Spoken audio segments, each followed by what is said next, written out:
Hello बच्चों, let's read the question. The question says that IUPAC name of the compound is. तो यहाँ पर आपको एक कंपाउंड दिया गया है, आपको इसका IUPAC नेम बताना है कि क्या होगा। तो इसके लिए सबसे पहले हम की कॉन्सेप्ट में मेंशन करेंगे कि हमारा IUPAC नॉमेनक्लेचर क्या होता है। So according to IUPAC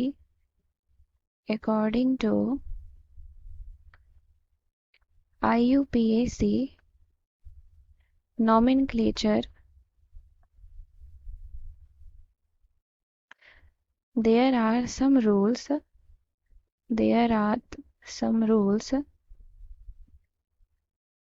regarding naming of the compounds। तो कुछ रूल्स होते हैं जो हम कंपाउंड्स की नेमिंग के लिए फॉलो करते हैं। सबसे पहला हमारा क्या होता है, द लॉन्गेस्ट चेन रूल।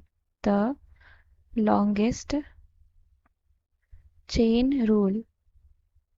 तो इसमें हम क्या करते हैं, इसमें हम उस कार्बन की चेन को सेलेक्ट करते हैं जो सबसे लंबी होती है। यानी कि अगर हमारे पास 5 कार्बन की चेन है और 6 कार्बन की चेन है, तो अगर हमें चूज़ करना होगा तो हम 6 कार्बन की चेन को चूज़ करेंगे और वही हमारा क्या हो जाएगा, पेरेंट चेन हो जाएगा जो उस कंपाउंड से बिलोंग करेगा। सेकंड हमारा होता है द लोवेस्ट सेट ऑफ लोकेंड्स। तो इसका मतलब क्या होता है कि जो कार्बन एटम्स होता है हमारा, वो किसी तो पेरेंट हाइड्रोकार्बन चेन से बिलोंग करता है सबसे पहले, जिसकी हम नंबरिंग करते हैं। तो अगर हमारे पास सब्स्टिट्यूएंट्स अगर उस चेन में हमारे अटैच्ड हो तो हम उसको सबसे लोवेस्ट नंबर असाइन करते हैं। यही होता है हमारा the lowest set of locants. And third होता है हमारा multiple instances of the same substituents.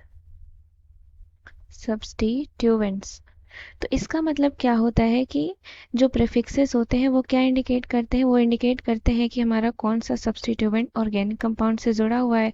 यानी कि अगर हमारे पास बहुत सारे सब्स्टिट्यूएंट अटैच हैं और वो सेम सब्स्टिट्यूएंट है, तो हम उसको कैसे मेंशन करेंगे, डाई, ट्राई, इस तरीके से हम मेंशन करेंगे। यानी कि अगर हमारे पास किसी भी कंपाउंड में किसी भी चेन में 2 मेथिल ग्रुप सब्स्टिट्यूएंट, यानी कि अगर हमारा सब्स्टिट्यूएंट 2 मेथिल ग्रुप है तो हम उसको कैसे रिप्रेजेंट करेंगे, दैट इज डाई मेथिल।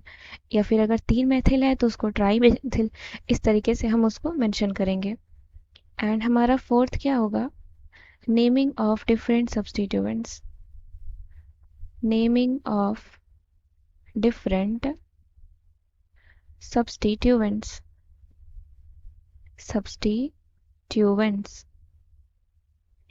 तो ऑर्गेनिक कंपाउंड्स में ऐसे ऑर्गेनिक कंपाउंड जिसमें मल्टीपल सब्स्टिट्यूएंट अटैच्ड हो, तो हम सब्स्टिट्यूएंट्स को अल्फ़ाबेटिकल ऑर्डर में अरेंज करेंगे। यानी कि अगर हम उसकी नेमिंग कर रहे हैं तो हम उसको अल्फ़ाबेटिकल ऑर्डर में अरेंज कर कर ही नेम करेंगे। जैसे कि अगर हमारा कोई मेथिल ग्रुप प्रेजेंट है और कोई एथिल ग्रुप प्रेजेंट है, तो मेथिल में हमारा पहला वर्ड एम आ रहा है एंड एथिल में हमारा पहला वर्ड ई आ रहा है, तो हम सबसे पहले एथिल को ही मेंशन करेंगे।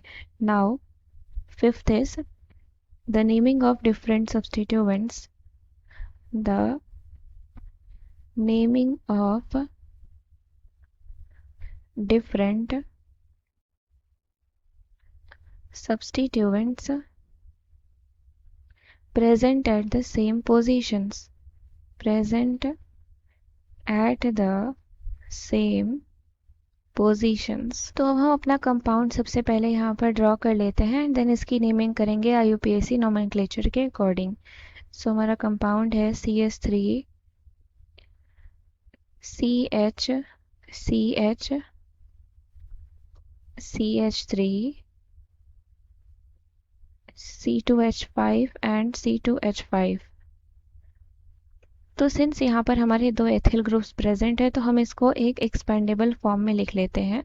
तो हम इसको कैसे करेंगे, CH3 CH CH CH3 CH2 CH3 and CH2 CH3। तो अब हमको सबसे पहला रूल तो यही है कि हमें उस चेन को सेलेक्ट करना है जो सबसे लॉन्गेस्ट चेन होगी। तो हम नंबरिंग करना स्टार्ट करते हैं, 1 2 3 4 5 एंड 6। तो यानी कि ये हमारी कितने कार्बन की चेन हो गई, 6 कार्बन की चेन हो गई। और 6 कार्बन की चेन के लिए जो रूट वर्ड होता है हम क्या यूज़ करते हैं, that is root word for 6 carbon chain, that is hex. हम हेक्स का यूज़ करते हैं और ये हमारा क्या है, एल्केन है। तो यानी कि ये क्या हो जाएगा, हेक्सेन हो जाएगा। अब हम देखेंगे कि थर्ड पोजीशन पे एंड फोर्थ पोजीशन पे हमारे दो सब्स्टिट्यूएंट अटैच्ड हैं और दोनों ही सेम सब्स्टिट्यूएंट है। और ये सब्स्टिट्यूएंट हमारा कौन सा है, मेथिल सब्स्टिट्यूएंट है। और जब दोनों सेम है तो इसका मतलब यहाँ पर हम क्या यूज़ करेंगे, डाई का यूज़ करेंगे। सो हमारा क्या हो जाएगा, डाई मेथिल हो जाएगा।